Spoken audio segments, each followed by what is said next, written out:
Okay, yeah, they're all empty, but two of those are hard shell, one of which is questionably carry-on size, yet somehow they all fit. I'm Chris from AutoAcademics, and this is the 2026 Toyota Grand Highlander Platinum Hybrid Max. I admit, when I learned that our Storm Cloud 2026 Toyota Grand Highlander Platinum Hybrid Max could handle up to 7 carry-on bags behind the third row, well, I had to try it for myself. And this mid-size crossover has more to offer than just that. The Platinum trim comes very well appointed, so no additional options are needed, giving it a total M.S.R.P. of $60,770. I think Toyota's done a fine job with the exterior design of this Grand Highlander. The front end has a strong presence that I can appreciate. It's also crazy how these 20-inch wheels don't seem that big anymore, at least not on vehicles this size. Our tester came spec'd with the same Yokohama Highlander XCV Go57 all-season tires that I put on our X5, and if you'd like to know more about that, you can check out the link above. Additional exterior features include power folding side view mirrors with turn indicators, dual exhaust tips, full-time electronic all-wheel drive, and hands-free power liftgate. Once opened, you'll find a carry-on swallowing 20.6 cubic feet of cargo space behind the third row. Fold the 60/40 seats down, and you get 57.9 cubic feet behind the second. Stow the second row captain's chairs, and you get a total of 97.5 cubic feet in all. There are cargo tie-downs, grocery hooks, and a 120-volt outlet too. Plus, there's some room beneath the floor to house the cargo shade, jack, and compact spare beneath that.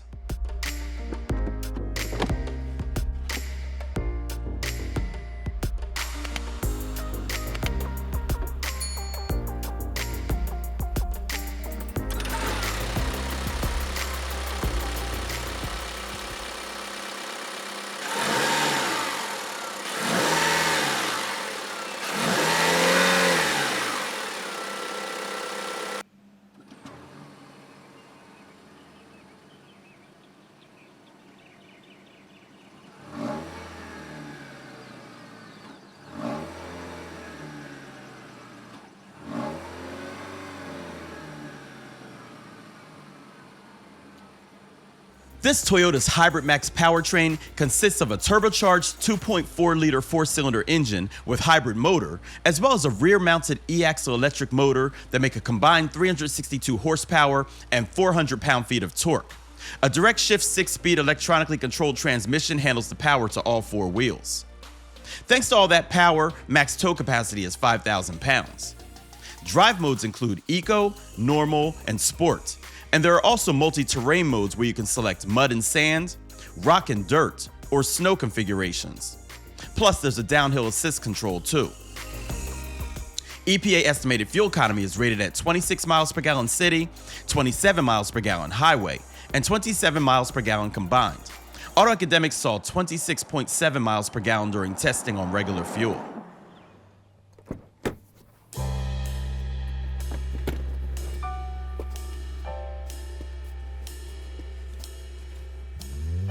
Believe it or not, the third row isn't too shabby thanks to a seat that's slightly elevated off of the floor. But don't let the 3 seat belts fool you, because there's truly only enough room for 2. And that should only be for shorter drives when adults are concerned.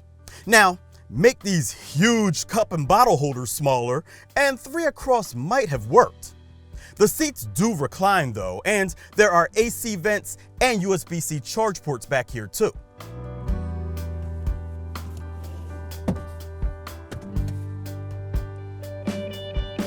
I hate to say it, but if you've got to sit back there, you're going to be jealous of whoever gets to sit up here, because these captain's chairs are lazy boy comfy. No, I'm not sponsored, but lazy boy, hit me up. They slide forward and back with plenty of recline, and they're also heated and cooled. Now, the headrest is a little bit odd, but the rest of the experience is really nice. The panoramic roof lets in plenty of light, and there are shades for the windows, with a third zone for climate too. Plus, there are plenty more charging options for your devices, with more than enough storage for cups, bottles, and anything else you can think of.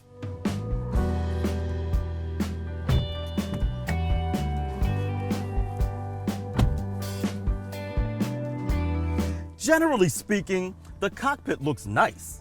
No, it doesn't wow me like the CX-90 did, but I do like the black and mocha motif. And Toyota's engineers did not play around when it comes to functionality. For starters, there's standard acoustic glass on the windshield and front windows, keeping the interior very quiet. There are also cubbies and charge ports everywhere. This gen of Toyota's displays look and function well too. This includes the cameras, and these seats are soft and comfy, yet still supportive.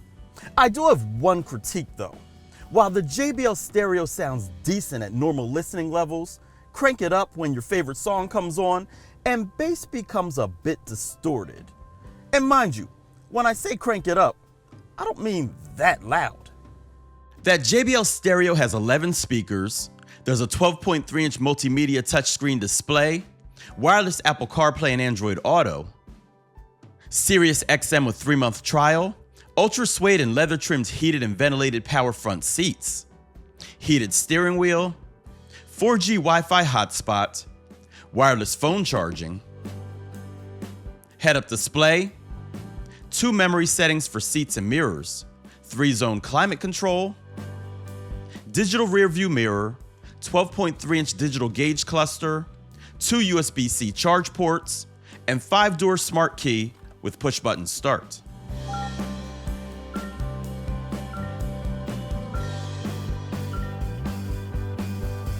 Safety features of course include plenty of airbags, Toyota Safety Sense 3.0 with pre-collision, front and rear parking assist with auto brake, blind spot monitor, traffic jam assist, road sign assist, lane keeping assist, driver monitor camera, as well as front and rear cross traffic alerts. So, now that we've addressed all of that, it's time to take it out and see how it drives.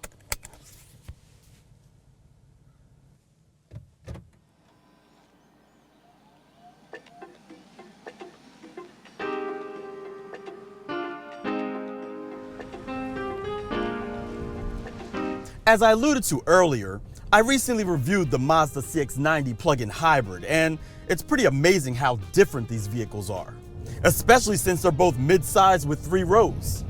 The ride of this car is much more comfortable.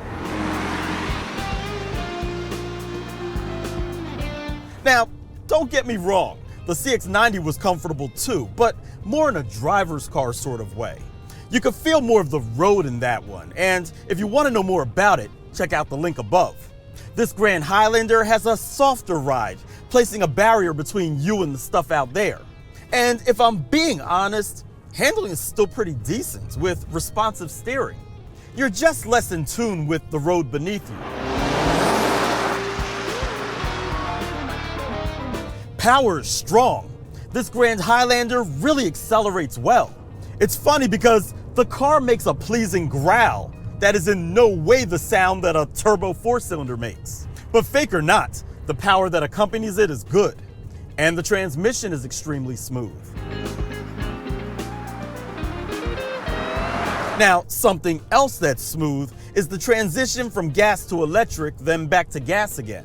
If you drive slow and gentle enough, you can use battery power alone, say when you're in a parking lot. But you can't manually choose EV mode like you can in Mazda's plug-in hybrid.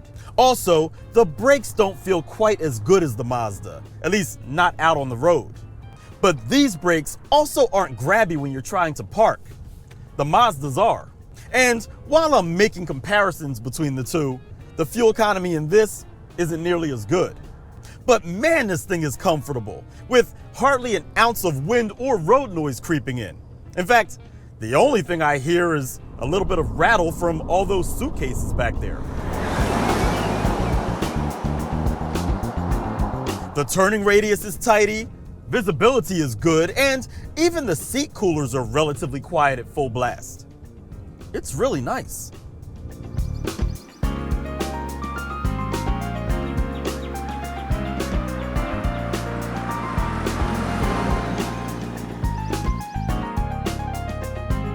Three-row mid-size crossovers and SUVs are pretty common now, but Toyota's managed to engineer ways that allow their vehicles to stand out just a little differently than others.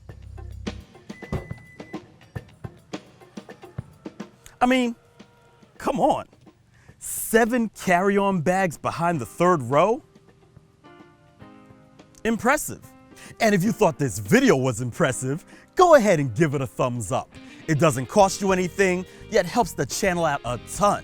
And while you're at it, go ahead and subscribe, then hit that bell icon so you don't miss what we have coming up next.